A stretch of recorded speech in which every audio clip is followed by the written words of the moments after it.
Hey everyone, Andre here, along with a very special guest being Adam from ArcadeHeroes.com as well as the YouTube channel, who just so happens to run their very own arcade as well, which I think made them the perfect guest for today's episode, being entirely focused on Cruis'n Blast, which we just reviewed recently on the channel. I'm a big fan, but I've only played it a few times in the arcade myself, whereas Adam, I think you're a little bit more of an expert on the arcade side of things, given the fact you run your own arcade with the Cruis'n Blast arcade machine, right? Yes, and if I point my camera over here, you can kind of see it. You can see the distinctive curve of the machine right there. I love that. Yeah. It is a very striking arcade machine, both in not just the gameplay, but also the arcade cabinet design. It really kind of catches your eye, I think. Yeah, absolutely. So I actually, I don't know if you saw, I actually ended up using some of your arcade footage or some of your arcade cabinet footage for my review. I'm like, hey, here's how it looked in the arcade, and here's how it looks on Switch. It's awesome having you on the channel now, and just want to discuss everything about this game. I believe going by your review, you were a pretty big fan of this game on Nintendo Switch as well. I think even saying you prefer it to the arcade version. Yeah, and that's because just the gameplay. Now, as I compared the two with each other, I did realize that the arcade does look better, I think. But, the Switch version still looks really good, still looks amazing, runs at 60 frames a second, except in multiplayer mode. But just all the other stuff that they added into it, it's what I wish they would have had in the arcade version. Things like unlockables, keys, and money, because they did have money in the Fast and Furious games, which are Cruis'n in spirit. and Cruis'n on the Wii when they ported it. Right, exactly. And, so it's a system that can still work in arcades as a way to add replay value to the games, because to me, it's just replay value is more important than the ultimate graphics look or how it sounds. And I mean, obviously those things are still important, but if there's a reason for me to go back and play it again, then that makes it worth the money to me. Yeah, no, that makes it. I totally agree with all of that. I mean, it's interesting because, a couple things. Because the arcade version of Cruis'n Blast only had 5 tracks, which I didn't even realize until, doing the review or researching the review. So they added a fair amount to the Nintendo Switch version because they kind of had to, which is nice to see. And the arcade version's 5 tracks actually is a lot shorter than the previous arcade Cruis'n games, like Cruis'n USA or Cruis'n World, which I think all had around a dozen tracks, if not more. So yeah, somewhere around there. Yeah, do you have those arcades too, by the way, just out of curiosity, or? Well, when I first started back in 2008, I did grab a pair of Cruis'n Worlds, but then I converted them immediately over to Tokyo Drift, the Fast and Furious Tokyo Drift. Because in the arcade business, we have what are called conversion kits, which is where it's a package of artwork and the game hardware that you use to convert the game from something older to something newer. And so at the time, they had the Tokyo Drift kits, and that was kind of a hot thing on the market, and I needed something newish as a driver, and so I unfortunately destroyed some old Cruis'n Worlds over that, but still the game did really well. And eventually I did get a couple of Cruis'n Exoticas, which I did own for a while. But something that Eugene mentioned in your interview with him was how eventually these cabinets just get really old and they start breaking down. Now, they do last for a long time. In my arcade, I have some games from 1981. I have Donkey Kong. I have Miss Pac-Man, which is 1982, and they still work. Knock on wood. I guess I shouldn't say that. But eventually, some of them start having problems. And unfortunately, for my Cruis'n Exotica, it just had a bunch of bizarre problems. I had to keep sending it in for one thing, and then another thing would break, and whatnot. But Cruis'n Blast was an easy one because I had the Fast and Furious Tokyo Drift, and then I upgraded to Supercars. And if any of you haven't played the Fast and Furious series, it's Cruis'n. It just doesn't have the name. But so much about it, how it plays, the physics and everything, and it was done by Eugene Jarvis as well, that it's essentially the same game. But Supercars was always one of our top games, and it's like, this will be easy. Cruis'n Blast, it's still essentially the same game, but it looks a lot nicer, and in both the cabinet and the graphics of the game. And so got that, and it still is one of my best earning titles out there. I was going to ask about that. Yeah, if you noticed it being popular in the arcade even before the Switch version. Yeah, because and Eugene, I think you mentioned this in your interview. You mentioned in the one that I did with him before the Blast report was released, where they sold over 10,000 units to the arcade. Now, that doesn't sound like a lot because in console terms, that's kind of nothing. But when you're selling an arcade machine that costs something like $7,500, that's really good. Right. And like the best-selling arcade machine ever was Miss Pac-Man, which only sold about 100,000 units, which again is nothing in terms of console, but in this sort of business, that's really, really good. And so, so they've sold a lot, but then for me, it's always been in my top 3 every week, and people just love it. And I think they would love it more if it had some of the stuff that the Switch port had, though. But oh well. That does bring up an interesting question, which maybe isn't the best for this discussion. But I do wonder if are you at all concerned the Switch port might affect people playing it in the arcade? Like they'll be like, well, I have this on Switch, so why bother here? Yeah, it does. Now I get it. I'm in a very small portion of the gaming population. Like 0.1% of the gaming population is arcade operators. Yeah. But we have seen something like this happen before where a console port does kill the arcade sales. Now, it generally happens more with joystick games just because there's not as much to differentiate the arcade versus the console when it's just a joystick.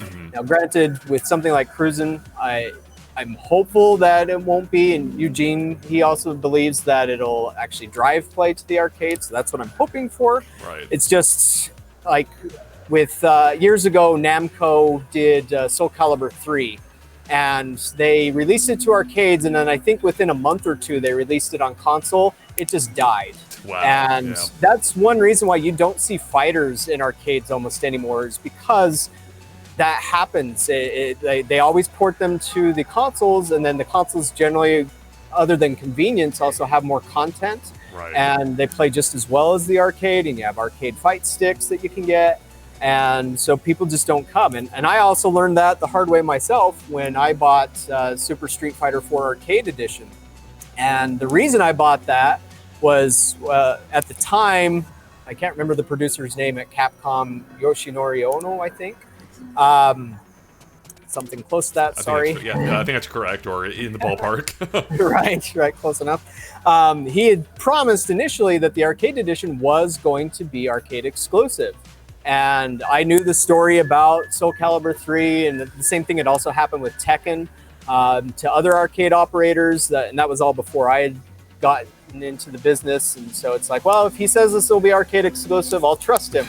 But then the big Japanese quake of 2011, I think it was, happened, and then Capcom changed their tune, and they decided, okay, we're going to bring this out to consoles.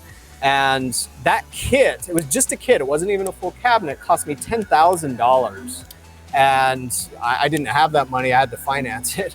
But it also took forever to ship because I had to buy it through some broker that imports things. And I'd ordered it in January, and January came and went, February came and went, March was there, and I was sending them emails every day. It's like, where is this thing? I really want it. Because I had a lot of guys that were just really excited about it. And then the earthquake hit, and then it's like, well, nothing's shipping out of Japan because everything's destroyed over there. Right. And finally I got it in April, but then they had already announced the console port. And so I had it for a month and a half. Now, that month and a half was incredible. I had Street Fighter fans in here like on a Wednesday morning. Usually there's nobody here on a Wednesday morning, but I had like 40 to 50 guys just to come and play that. But the day it came out on the Xbox 360, most of them left, and a lot of them I never saw ever again. and so it's that sort of thing, that sort of experience where when you hear console port, I kind of cringe, and it's like, oh gosh, I don't want to go through that again. Right, no. Because these things are just not cheap. Right. No. And you at least want to make your money back, but also like when it's a staple, like Cruis'n is, it's a pillar of my earnings. It's where I hope that Eugene's right, and that it will bring more people to play it. And so, but again, fortunately, it is a different enough. Like even on the software, there's some differences, and of course, the control of the cabinet, the surround sound, the thump that you get in the seat from things. It's just a different experience. So I think that'll still help it. That's what I hope for. Yeah, no, that's a good point. I mean, the arcade, like with fighters, like you can pretty much replicate the experience at home. With Cruis'n, they definitely got close, but there are elements of the arcade that you really, no matter how much you try, you're not gonna get the exact same experience. Like the vibrating seat, the deep bass, which you could do at home, but a lot of people can't because they're in an apartment. Right. The steering wheel, which those can be expensive for home use. So yeah. Definitely valid points. And then there's the fact that the game does look better, I think, in general in the arcade. But as one who is so experienced with the arcade version, what stood out to you the most about the Switch version? Like, did you notice like the downgrade visually immediately, or were you just having too much fun to even care? Yeah, I mean, at first, it was like, this looks different, but it looks so nice. I loved what they did with it. And I guess at first I didn't notice that the thing that it was missing were the shadows. Same here. Yeah, I didn't even notice either. But when it was pointed out, I think by you, I'm like, oh crap, yeah, there are shadows. Right. And I didn't notice that until I put them side by side in the video, and then I'm looking at between them, and it's like, there's something more than just the color here. Because one thing that I noticed about the Switch that I liked was the bloom effects and the vibrancy of the color. It makes this kind of surreal look to it that works for what it is. But it was a little overwhelming to the point where it's like I can't put my finger on what it is, and it was only when I had them side by side. But still, I think they did a really good job on the Switch port. And granted, there are some other things missing that don't make a lot of sense, like the burning tires in the Death Valley, where you crash through it and it throws tires everywhere. And maybe it was a performance issue, or I've heard some people complaining about the cows in the arcade version. You run into them, they turn into steaks. Yeah, they've always removed that, unfortunately, for better or worse, from the in-home versions. Yeah. So maybe it was a sensory thing. Maybe it was Nintendo saying, "Nah, we don't feel comfortable with this." I don't know. But still, the experience, the overall fast-paced, unrealistic physics, kind of driving a fantasy ride. It's all there, and so that's what I really like about the Switch port. And then just one of those things that I wish would have been in the arcade version that was in the previous arcade iterations was kind of the tour around the world and all of that, and showing the map and everything. And that's something that if they do a Cruis'n Blast arcade update or a sequel, I would really like to see that in that version. Yeah, that's a great point. That was always kind of fun in the original games, like where you had, it wasn't just a point-to-point race, it was a series of races. You're going across the country or the world, so that would be neat to bring back.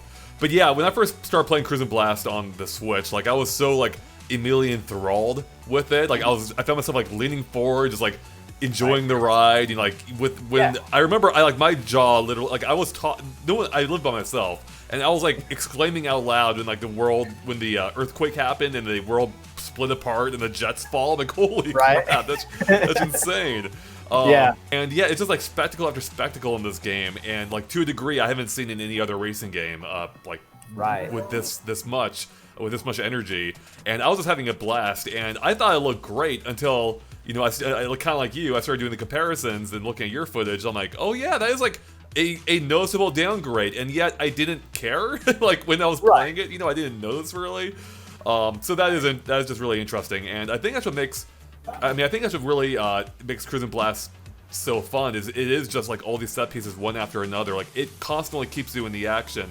I actually just ran a video. I don't know if you noticed that explored a little bit how they pulled this off, because I didn't even realize how much trickery is involved. Where pretty much every major set piece is synced to your car and your car alone. So like you're always the one to break through a wall, or you're always the one that the Ferris wheel just narrowly misses. And knowing the magic behind it, or the truth behind it, like takes away a little bit. But on the other hand, it's like I get it. Like that's why it's so fun, because this stuff is always happening to you. That tornado will never quite reach you, but it's always going to be really close. And it's just a visual spectacle, and I think that's partly why it's just so fun. It's just such a lively game. Yeah, and that goes to a point that I think a lot of people miss when they talk about arcade companies making content just for consoles. So, like when going back to Street Fighter, like Street Fighter V started on console as opposed to the arcade, whereas traditionally it had always been arcade first and then console. Right. And what you just said shows why some games are better when they start in the arcade, because you have to have certain design considerations that fit with the arcade experience. Because in an arcade, you're trying to reward people for a very short amount of time. They put in, say, like $1, and you want to give them as much excitement and amusement as you can within the few minutes that you have them. And so that's why it's scripted, yeah, but it works in a way that, well, I mean, Eugene's been doing this for longer than I've been alive. Yeah, right.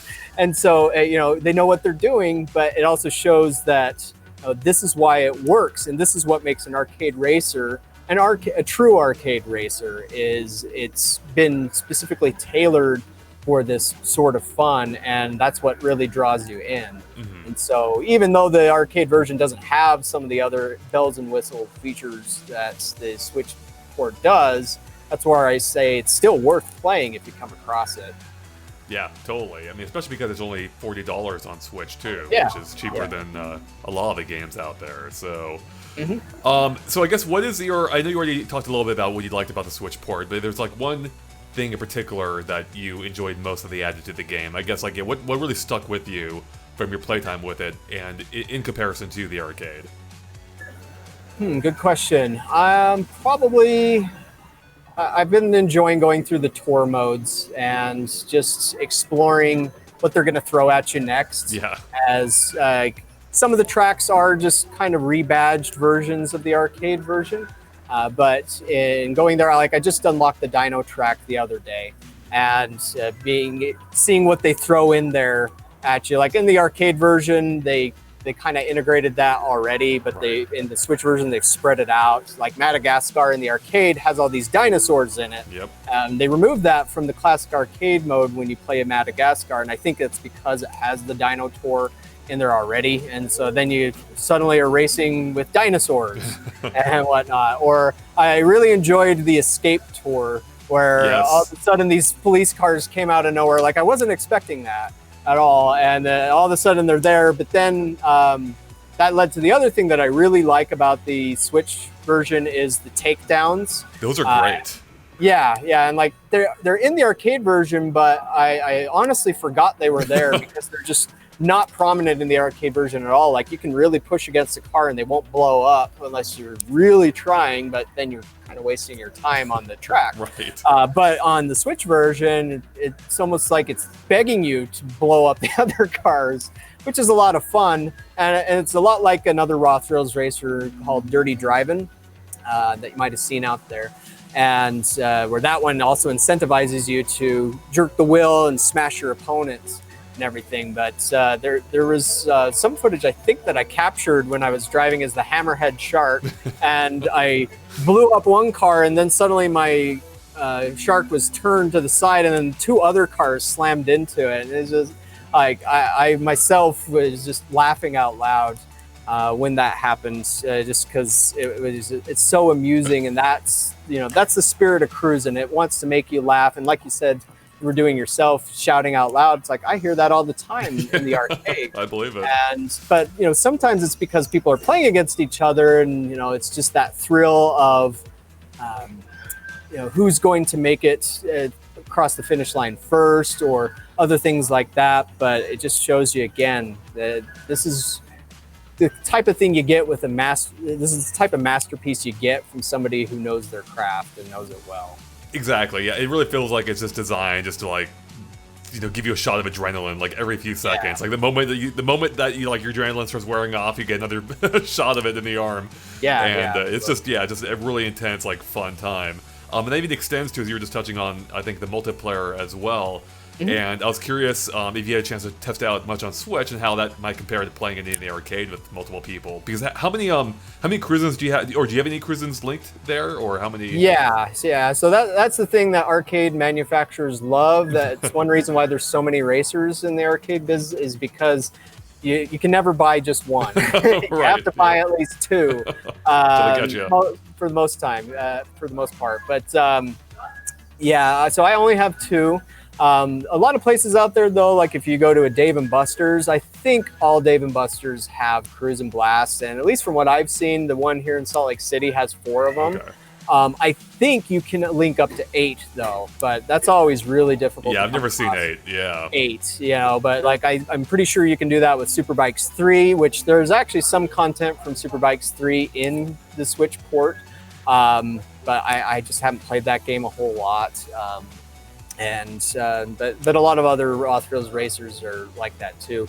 It's always a little bit different dynamic when you have multiplayer in the arcade, just because everybody has their own screen, and then you also have them right near you like that. But 4-player ones are always a lot of fun to play. If you ever come across any 4-player linked game in the arcade, and you have friends with you, definitely give it a try. It's always a lot of fun.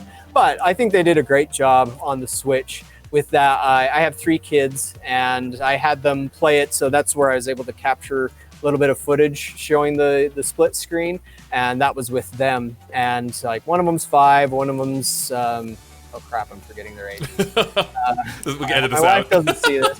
Right, yeah. The other one's 12. And then the other one's 15. And while they were playing, I kind of was watching them and seeing their reactions. And my son, the oldest, he was just loving it. Like he was just laughing out loud. And my 5-year-old kept asking questions. He's like, why did we just go underneath? Why is there a jungle underneath the ice? Why are we driving sharks? And she was still loving it, but she's just like the future scientist right there. Right. It's just like, why is it like this? It's so weird, but I love it.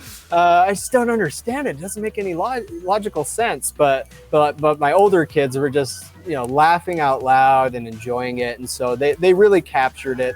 And it's a similar feeling to like Mario Kart 8 in playing. Like, yeah, there are some differences in how those two play. But the fun that you have with other people together on the couch, it's still the same. Yeah, that's totally it, and especially just with all the crazy combinations you can have. Like as you were saying, almost straight face, like when I was racing as a hammerhead shark and getting all these accents, like it just sounds crazy hearing that, Yeah, absolutely, it does. That's so great. So one of the things that you kind of touched on earlier too, that they really added to the game to help extend the replay value beyond adding a fair amount of new tracks, or new tracks. Some of them are kind of like revisiting previous ones, but was the fact that they added these type of collectibles and upgrade systems where you can. I guess you can level up your car in the arcade too, but I think it's probably more evident at home. You can collect money on the racetrack, and then of course there's the keys hidden around, which I'm a sucker for, like collectibles in racing games. I don't know what it is about it. I just love looking for them. And that's actually how I discovered the how everything synced to your car. But I was slowing down the points to find the keys. I'm like, why did the Ferris wheel stop? When I stopped. But I think it's fun. Like I think it adds, or for me at least, it added a decent amount of replay value to go back, look for these keys, and that ties well into the unlockable cars you get, because you do want to unlock them all. You want to see, wait, I just got the pony or the unicorn. What's next? Right? Oh, a shark with a laser beam attached to his head. What? Yeah, absolutely. Yeah, and I love that too. And that's one of those things that I wish was in the arcade version, because they have done it in arcades before. And I think Eugene mentioned this in your interview with him, where they love the San Francisco Rush games. Right. And to me, when people have asked me what's your favorite arcade racer, I've usually said San Francisco Rush 2049. Because back when I was a teenager, one of my first jobs, it was like my second job, was working at they call them family entertainment centers, or FECs, where it usually is an arcade, and then it has other things like bowling or go-karts, or Dave & Buster's is an FEC, Chuck E. Cheese's is kind of one, and etc. But there was one here locally that's actually just a few blocks away, or used to be, that I worked at. And I remember us getting Rush 2049 there and setting it up. and that became something that all us employees would always play on our breaks. And I just loved that game so much that I was able to get the first place on every single leaderboard. Wow. But one of my favorite things about that was it only had 5 courses, kind of like Cruis'n Blast, but it had coins to collect, and like every course had 99 coins to collect, and they would put them in some crazy stupid places too. So you'd have to go way off the course and go like up a building to find this coin or whatever. But I loved that because it made me want to go and explore every nook and cranny of the course and discover the shortcuts and things like that. And so that's what I'm glad that they put that in the Switch port. Because I remember when Cruis'n Blast was first announced for arcades, almost immediately people were like, "I want this on Switch. I hope they port it to Switch." But I was usually telling people, "Well, be careful what you wish for on especially because of how it ended up on Switch because of the pandemic." Right. Yeah. Because sometimes if you have a straight across port, like these games oftentimes are designed, as I mentioned earlier, to give you a lot of entertainment in a short amount of time. Right. And yeah, they want your coins again to continue playing. But of course, a well-designed game will allow you to learn all the nuances so that you can eventually what we call 1CC it, or one credit clear it in one sitting. And a lot of games are like that, where once you learn how it goes, then you can beat it. But the problem is that when you port that straight across to a console, it's kind of shallow. Right. And that's something Sega learned with a bunch of their ports to like the Wii, even the Xbox. I've talked with people at Sega who said they were kind of shocked that Outrun 2 just didn't do very well. And didn't sell very well, because the way people talk about it, it's Outrun 2. That was a fantastic arcade game. But when you have it at home and your coins aren't on the line, you have a different way of playing it. But then it also, like I mentioned, it's not. It doesn't have as much in there to really keep you into it. And like if you're asking, say, $40 or $60 for a port, you want more content there. And so that's exactly why they had to add more than 5 tracks. Because imagine if Cruis'n Blast only had 5 tracks, had no keys, had no money, had none of these unlockables, everything was just there, then I don't think it would be as compelling a game as it is. Yeah, I think you're totally right. And, not that Cruis'n Blast itself is, especially deep either, but they do like a really good job kind of like disguising that, as I've kind of touched on already. Like it just feels like you have a freedom of movement probably beyond what you actually do, especially with how you're flipping over everything and like flying through the air. Like there's nothing like you'll just like there's nothing really holding you in outside of the invisible walls. Like it doesn't care if you're flying through the top of a bridge or something. It'll just let you go there. And I think you even mentioned in your review too that they actually fixed an element from the arcade version where I guess there was a tunnel that you could easily you could flip over and out of, which now has a higher ceiling, I guess, on Switch. Yeah. I laughed when I saw that. I was like, oh, they fixed it. They noticed it too. And so, but funny enough, when I did my arcade capture, I didn't go through the ceiling of the glass. I kind of wish that I did at that point. But that I always chuckled at that when it happened. But it was also amusing that they fixed that. So, is there anything from the arcade version that you miss in the Switch version or you think they could have done better in Switch, perhaps? That's a good question. I do wish they would have kept the Ready, Set, Go animation, because it just looks really good on there. I mean, that's just a small thing. Really. Super small thing, but I know what you mean, yeah. Right. I guess not really. I mean, if they could have some kind of arcade controller, that would be great. Just, I guess at the same time, that's a reason to go to the arcade, because that subwoofer in the seat really helps things out, the surround sound. I mean, if you do have a surround sound system at home, then I'd highly recommend playing Cruis'n Blast with that. I've been curious, I don't have one, how that would be. But, I mean, I guess just some of the other things that they removed, like I guess I don't understand why the glass at the end was removed. I still like how it is. I like the animation of all the the rectangles flying across the screen when you get first place, and it's fun sometimes when you're like upside down, like if you do a trick, Right. And it's upside down. And it acknowledges that though, because the lines still go in the right direction. Right, right, yeah. That was a funny, subtle little thing that they did. But I still would have liked them to have kept the glass. It's like I can't imagine there would be a performance issue there because it all slows it down anyways when you do that. So that would have been nice to keep because that was always just another over the top sort of fun thing that they had there. And I know one thing that a lot of people would want that's not in the arcade version either is online play. Yeah, that is probably the biggest disappointment with the Switch version. Yeah. Right.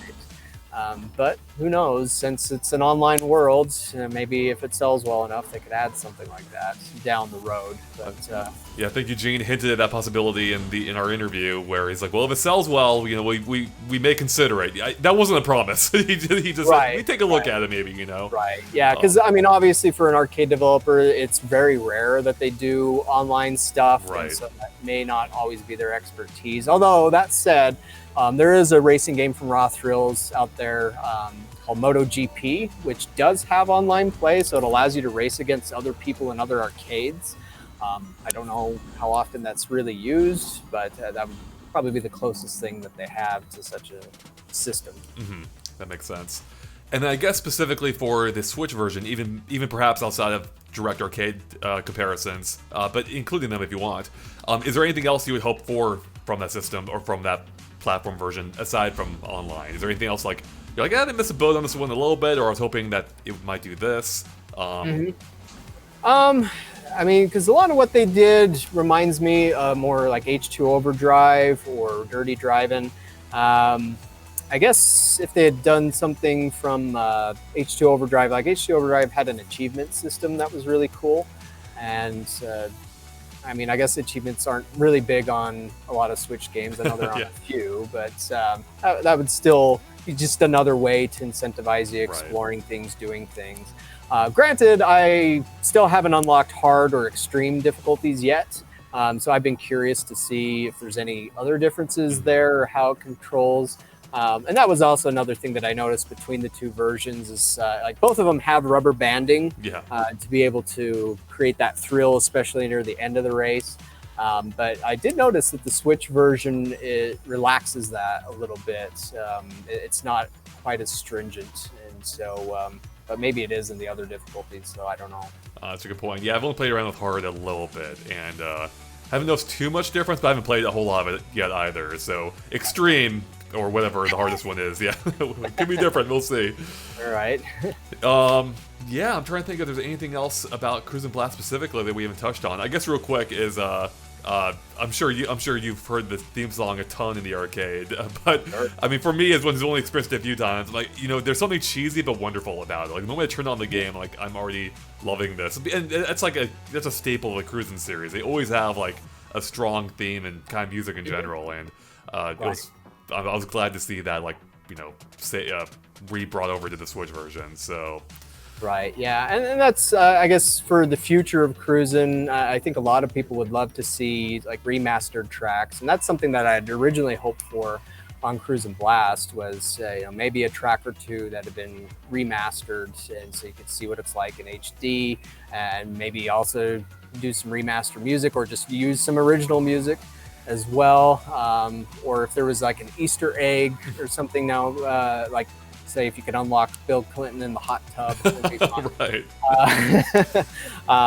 But for some reason, Raw Thrills has kind of shied away from secrets in their games, as far as I know, over the years. But if there are stuff out there, that would be great to explore and to find. Another thing that I had that was originally shown with the game back when it was known as Cruis'n Adventure, when it was first testing, was a card system. And so there was a data card that you would get from the game, and then you would scan it, and then that would save your progress, which was cut for cost reasons mainly. That could be interesting, at least in the arcade. I don't know how you would really do that in the Switch version, in a console port, unless you had some sort of accessory to read cards.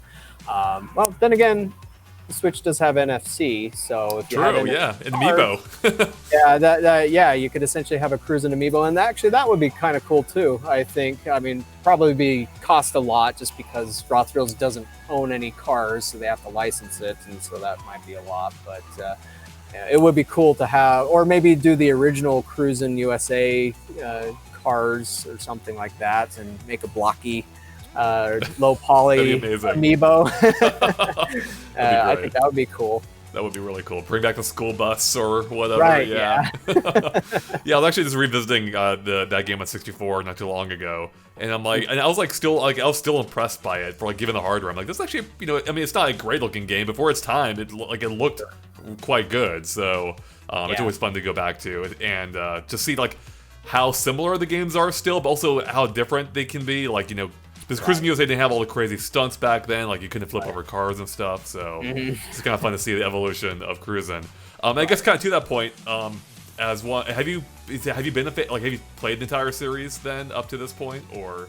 Yes, yeah, mainly in arcades. As on the 64, I think I played Cruis'n once, but it's been a long time. It's an old game. It'd be like late 90s, but I don't think I ever saw Cruis'n World or Exotica on the 64. But again, in arcades, I have. But my Exotica, I sold that off about 2 years ago.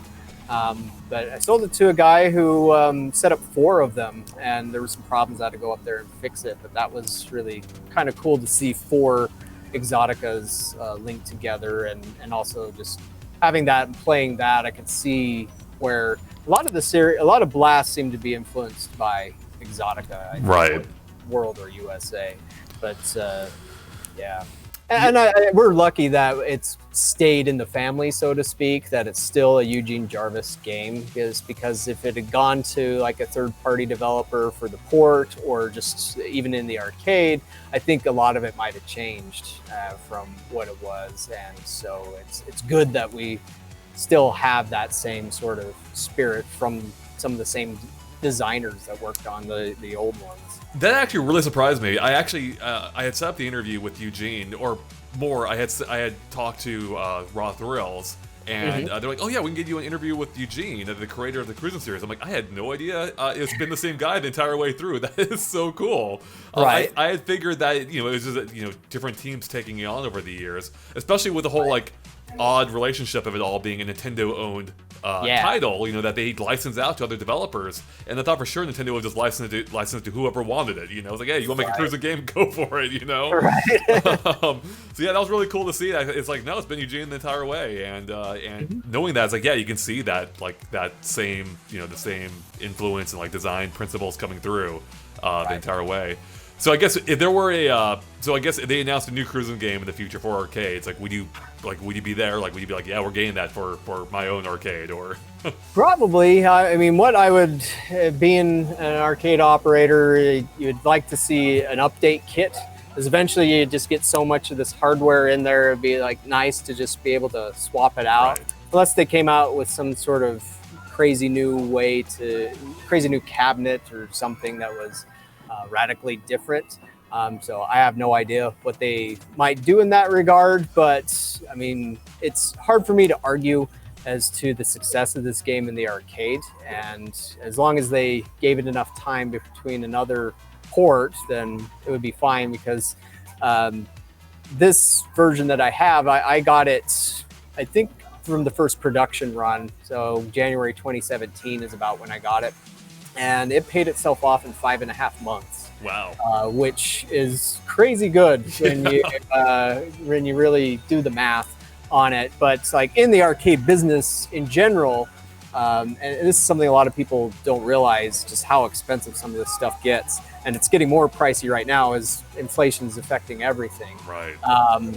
But like your average cost of a game is around $8,000. And then, of course, if you're buying 2 of them, then that's $16,000. Like Cruis'n, though, was like 73, 74, somewhere around there.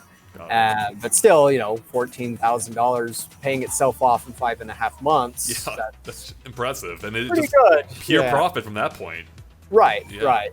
And so, but that's the sort of thing that keeps businesses like mine afloat. You know, if everything took 3 years to pay itself off or longer, then I wouldn't be able to pay the bills and I wouldn't be able to stay open. And so, yeah, that's the type of stuff we need. And fortunately, a company like Raw Thrills, almost every game they make is a success like that. And so, this, I guess, to show around the arcade really quick. So there's Cruis'n there. So you can see the big Raw Thrills logo there on The Walking Dead. I have Teenage Mutant Ninja Turtles that they did in 2018, Jurassic Park. Between there, you can see Aliens, and then there's Minecraft Dungeons Arcade. And so, you know, obviously, I'm a fan of Raw Thrills, but you know, they've proven themselves in the arcade and shown that they know how to make games that people want to play. And so, yeah, new Cruis'n, it'd probably be a no-brainer to pick up. Yeah, it seems that way.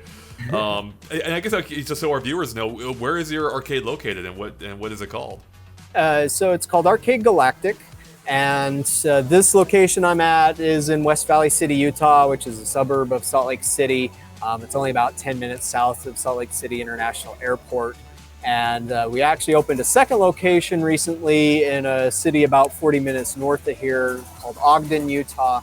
And so we're in a mall there. This location is in a mall called Valley Fair Mall. And so, yeah, if anybody out there is in Utah, then that's where you can find us. Or if you're ever here on vacation, going to a ski trip or whatever, then drop by and visit us. Yeah, I've never been, but maybe this is my excuse to. I'll have to drop by one of these days. So yeah, please drop by. and I guess beyond even just running the arcade, you also run, as I mentioned earlier, arcadeheroes.com, as well as the YouTube channel of the same name. So how do you balance your time between those two, by the way? Like, that seems like a lot of work, running a YouTube channel. I can barely handle the YouTube channel by myself, and I do this full time, so. Right, yeah, it is. And funny enough, I was talking with an arcade developer, with a different arcade developer, and he brought that up. He's like, how do you have the time to do all this stuff? Because I do this. I have a second job that I work for a company that sells arcade equipment. Oh, wow. On the side. And then I do the YouTube videos, which I've been doing more of lately, and Arcade Heroes itself. And I have a family. I don't know. I find a way to make it work. I try not to surf the internet mindlessly too much, although I still do that. I mean, everyone does. I think it's an easy trap to fall into. No, that's awesome though. But you have you have a niche that no one else, not many others can fill. How many people run their own arcade, have access to these cabinets constantly, and can deliver these in-depth impressions and videos of them? Like, I think you just ran a Cruis'n comparison video today or within the last couple days. Yeah, yesterday I think. Yeah, showing comparing the Switch to the arcade version, and that's awesome. Like, that's great content. That's stuff almost no one else can do. No one else can grab. So right, yeah, and it just barely crossed 10,000 subscribers, and I had opened the account back in 2007 or something. So it's obviously it's so niche that it's taking a while to to get out there. But I super appreciate this opportunity as well. By the way, to speak to your audience, but it's with Arcade Heroes, it started in 2006, and it was launched by somebody who's in the industry. I can't say who they are since they're still in the industry, and so they could lose their jobs. We're starting something that gives attention to competitor products. I discovered it soon afterwards because at the time I was submitting reviews for arcade games to, I think it was Hardcore Gamer magazine. And because I noticed the magazines used to cover arcades, but they aren't doing it anymore. Yeah. And then also with a lot of websites out there like Kotaku and IGN and others, they also just never mentioned arcades. And it's well, these are out here. There's some new games out here, but nobody's talking about them. And so I've discovered this Arcade Heroes website, and I started sending them stuff. They're like, hey, do you want to write for us? It's sure. And then I just started writing so much that all the other writers stopped. I feel bad about that. But eventually the guy who founded the site essentially just gave it to me and said, "Here, it's yours," and everything. And so I guess I have this habit of just scouring the internet for arcade news and finding anything that I can to talk about it, because like my focus is always on video games and sometimes pinball. I don't cover ticket redemption because I don't know, I just never cared about ticket games and prizes when I was a kid. Yeah, me neither. Those games just don't really appeal to me. I mean, I'll cover them if they're a video game still, but it's still just not really my thing. Right. But they do fine anyways, you know, and that's why you see them so often. If you go to like Dave and Buster's, you know, they'll have a bunch of ticket games. That's because word of mouth, people will just dump tons of money into coin pushers and whatnot. They don't need any advertising. But video games are a little harder. And like I don't have any ticket redemption games here. And so they don't take any focus away from the video games. And I found that they do well when they're by themselves.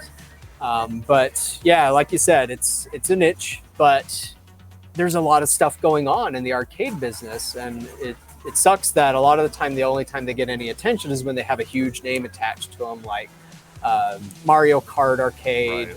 Was Tomb Raider a few years ago, and that got some attention. Minecraft Dungeons this year, of course, is getting a bit focused, but like there's about 25, 30 games that are released every year to arcades, but they're just not covered a lot. And so I'm glad that I'm able to fill a niche.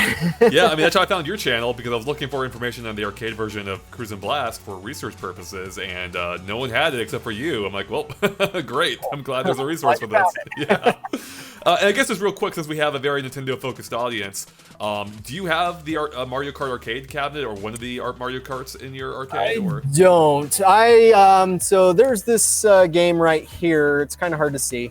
But that was called, this one's called Maximum Tune 5 by Bandai Namco. And so Bandai Namco does the Mario Kart arcade series. And when I had the opportunity to get another racing game, other than Cruis'n, because we were looking at Cruis'n, it's like, gosh, this does so well. Yeah. I should get something else. And Mario Kart in this business is doing extremely well. Even though the game came out in or it's actually the third one. It came out in what, was it 2013? I can't even remember now. I should know that. But, you know, it's been a few years, but it's doing extremely well. It was tempting between that and this Maximum Tune, but I ultimately went for Maximum Tune because this is one of the best games in the arcade that's out there. If you love racing games, find a Maximum Tune. It actually has a card system that allows you to save your vehicles, and it has a story mode, and it has an online battle mode, and you get to race streets in Japan with a bunch of licensed cars, and it's a little bit more realistic than something like Cruis'n is. But like at the beginning of the interview, if you heard through my mic, somebody playing a racing game, it was a couple of guys playing on that, and so it's done really well. But one day I'd like to get a Mario Kart. It's pricey. It's, I think, in the realm of 20,000 for a couple of them, but maybe I'll get lucky and find a used one. People always complain about Nintendo prices. Who knew that applied to the arcades too? Yeah, and that's where it's like whenever I hear people complaining about prices, like even if a game's like $80, it's like I feel that, you know, because I do collect for home consoles, and I have a bunch, and I've been around since the cartridge days and all that. But still, it's like, hey, I've spent more than a cost for a brand new car to buy some of my arcade games. So about cars sometimes. You know? Right. If only you could drive the arcade around, then you'd be right. Yeah, like the most expensive one I ever bought. Well, of course, granted, I am not rich by any means. Well, I'm richer compared to some. I should admit that. But most of these I have to finance, and you do payments on them. And right. What you do is the game will pay itself off by people playing it, and so that's what you hope for. But the most expensive one I ever did was Star Wars Battle Pod, which was by Bandai Namco. And it was a crazy cool cabinet if you've ever come across it, but the game was so shallow that it just had no replay value. And that thing cost more than, I think, a brand new Tesla. Jeez, wow. But it never really made its money back. Yeah. It didn't do too well, and so it made its money back when I sold it. But I still get people coming in once in a while. It's like, what happened to your Star Wars game? And it's like, well, nobody played it enough. You should have played it more, buddy. Right, yeah, basically. But I do have another Nintendo game, not at this location, but at the other one. I have a Luigi's Mansion arcade. Oh, I was just playing that a few weeks ago, yeah. Oh, yeah. And so I've been trying to get some captures of that one, but something about it is really weird, where sometimes the capture works and then other times it doesn't, or it won't capture anything, or it'll capture some of the graphics. So I haven't been able to figure that out yet. But with October coming up, I really want to post something about good timing, yeah. Luigi's Mansion, because if any of you haven't played that out there, it's very different from any of the console versions. I think it's based on the 3DS Right. Dark Moon. Yep. But they still had to change it drastically from the console version. But then you get to use a Poltergust 5000 controller, and it's radically different than any other arcade game out there too. Just because usually with light gun games, it's spray and pray. Or just shoot everything that moves, but that one, it's like Ghostbusters, and you're having to drag the ghosts in and stuff like that. So that's a cool one. It's got the force feedback too, where you can feel like your vacuum like pulling back or like inhaling things. Right, and when the coins come in, it does that kind of clacking. Yeah. Thing, which is really unique, and so that's a really cool one. So I'm glad that I picked that one up. And I have a Donkey Kong, an original Donkey Kong. Oh, yes. Any emulated crap. So is Donkey Kong still pulling in money, or? Not really. And that's the thing that also is kind of a common misconception about arcades, because there's so much hype about classic arcades out there, and like when a movie comes out like Wreck-It Ralph or Pixels, then I do see a noticeable increase in the earnings of my older games. But otherwise, they do okay. Out of all my stuff from the 80s and the 90s, Donkey Kong is one of the better earners, but still it's only like $5 to $10 a week. So it doesn't make as much as it used to. Now, a lot of arcades out there these days, like some may be familiar with Galloping Ghost Arcade out in Brookfield, Illinois, which is the largest arcade in the world, and they have something crazy like 800 to 900 games there. They do a different model where you pay an entry fee and then everything's on free play. I see. And so in a situation like that, classic games do better, just because there's really no barrier to entry. Right. You just, go and push start and hog the game all you want for as long as you want. But in an environment like mine, where I'm still using tokens for a game, I'm still only charging one token for Donkey Kong or Miss Pac-Man or whatever. It doesn't do as well as it did 30, 40 years ago. Yeah. But that's okay. I still think you still should have some classics from the good old days, because they're still good games, and so that won't ever change. And occasionally I do get a fan that comes in. We used to have a guy that's all he would play is Donkey Kong. Oh, wow. Occasionally NFL Blitz, but was it Steve Wiebe from King of Kong? It wasn't. He wanted to be, and I would tell him, it's like, there's this documentary that is about Donkey Kong that I think you would love, but I don't think he ever got around to playing it, watching it. But he was pretty good. He would post some scores that I can never post on that, and so and that's always fun when we do get somebody coming in and they're able to reach the kill screen. I haven't seen anybody do it on Donkey Kong, but we had a trucker guy come in at random once, and he's like, I can beat Miss Pac-Man. It's like, okay, sure, whatever. And then he called me over like an hour later. It's like, I'm about to get the kill screen, and so it's like I went over, and sure enough, he managed it. So, but that means you have to reset it then, right? You have to manually reset. Yep. Yeah. Creating more work for you, so.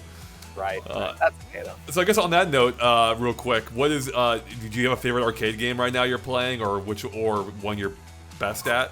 Well, the one that I've been playing has been Cruis'n Blast because I mean sometimes there's games that I'll have here that I don't play for a while. I'll play them usually when I get them or when I've been recording them, but otherwise they might sit for a while and I'll just let players enjoy them. But yeah, so a lot of Cruis'n Blast. I've been playing some Minecraft Dungeons Arcade just because I've been doing captures of that one, and I think I might do a review, a full-on review of that one here soon, and maybe do a console comparison, like I did with Cruis'n Blast. It's just that's a little bit more complicated to to compare the two because they are radically different. Right. But one that's always one of my favorites is kind of an obscure one. I think it's on the PS4 and maybe it's on the Switch. Darius Burst, another Chronicle. I think it's known as Darius Burst Chronicle Saviors on console.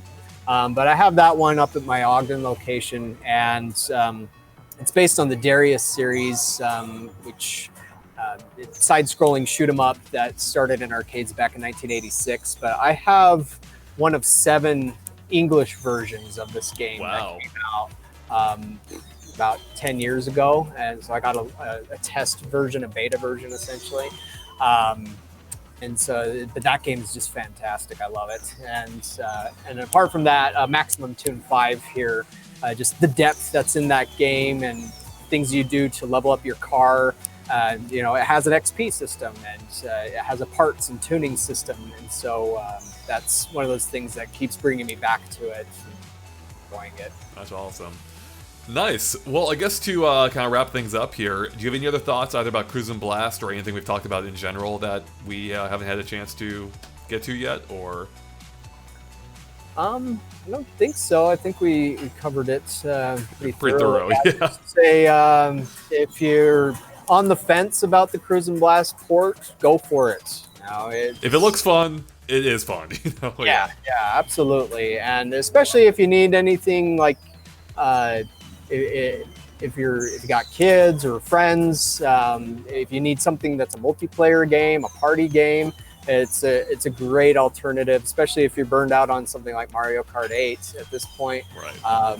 It's a great alternative to pick up, or if you just like arcade racers from the 90s that are in that style, you know, it still has that same spirit about it. And so it's like, I know there was like the 90s arcade racer and whatnot that was gaining some traction or attention back in the day, and you know, this fills that niche. So go for it. And but if you see it in the arcade, throw us a bone still. Still play it. It's still fun. And actually, I guess that is one thing I forgot to mention is the arcade version does have a save system. It's a local save. It uses a pin system. It's just the game doesn't do a very good job at letting you know about it. Yeah, so I rarely see anybody use it. Right. But I used it. You know, you just put in your phone number and then it saves your progress and on the stats. It's just, I wish they would have taken it a step further with like, things like the XP or the money or something else, and have some unlockables to incentivize using that.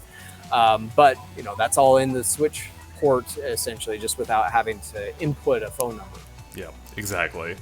Well, thanks so much for joining us, Adam, to discuss Cruis'n Blast from a unique perspective. And I guess, although I think we mentioned it a few times, just to wrap up again, where can people follow you at and play your arcade games at as well? Well, thank you for having me. I really appreciate it, Andre. And you can follow me on, I've got a couple of different ones. So arcadeheroes.com is the main website for arcade news, where I'm always finding out any little secrets or news that I can about arcade and pinball machines. So if you want to stay up to date on that, I'm on pretty much every social media channel out there, Facebook, Twitter, YouTube, Instagram. And I've also been experimenting with a few of the other minor social media sites just to get the word out there. YouTube as well, where I've been posting more videos and using the post system there. ArcadeGalactic.com is where you can find my arcades online, and that has the address for both locations. Again, it's in the Salt Lake City, Utah area. and Valley Fair Mall for one location, Newgate Mall for the second location. The second location is where I have my Luigi's Mansion arcade, if anybody's interested in playing that one, along with the House of the Dead Scarlet Dawn, which is also a fantastic game. Not Nintendo, but who knows? Some people want a Scarlet Dawn port as well, so who knows if that'll happen. And Arcade Galactic also Facebook, Twitter, YouTube, but not quite as large a following there. Got it. Yeah, but you can find links to all that in the description below, and I might have to stop by to play that Luigi's Mansion arcade machine. Yep.